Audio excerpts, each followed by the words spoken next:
Hey everybody, what's going on? I'm Trenelle. And I'm Eunice. And this is The Wretch and The Righteous.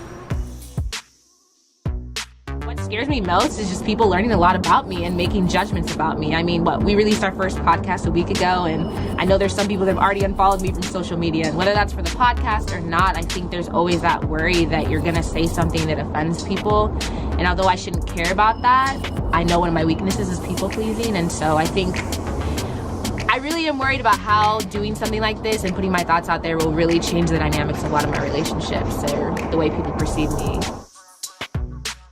So with platform definitely comes responsibility, and I've learned that more this year than any other year. And so I'm not looking forward to having to balance all of that out and balance out the opinions of others. What's really hard for me is I genuinely don't care what people think about me as far as their opinions. So you can like me, you cannot like me. I love me and I know exactly who I am. I was raised to be a very confident person, so I typically don't care what people think.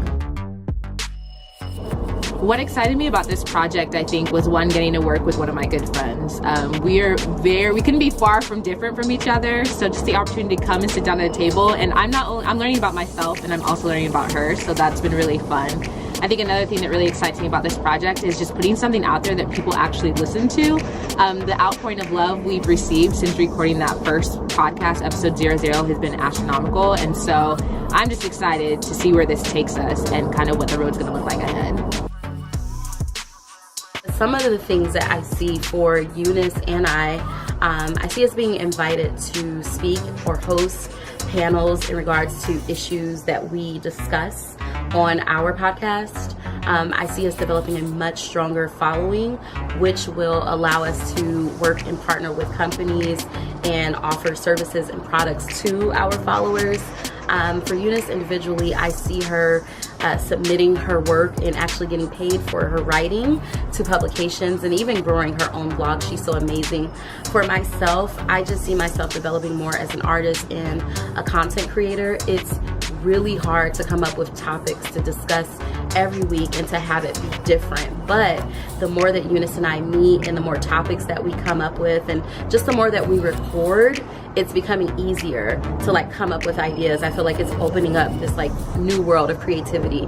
So I just see myself developing and growing more as an artist. For me, the point of the Wretch and the Righteous is kind of an opportunity for me to, I guess, allow friends, family, and the world itself to really get to know me on a different level. When I thought about coming and doing this idea with Trenelle, I was definitely scared at first. I was concerned about putting my thoughts out there. I'm a pretty private person, so I think for me, this is just kind of a statement and true testament to getting older. I'm getting ready to hit my 30s, and I think as a woman, you kind of learn to just come into loving yourself and loving who you are and everything about you, whether it's the good, the bad, or the ugly. Oh man, at the end of the day, I love people. I genuinely do love people. I don't have to be around people all the time, but I mean, I do love people, and I just want people to know that I don't bite.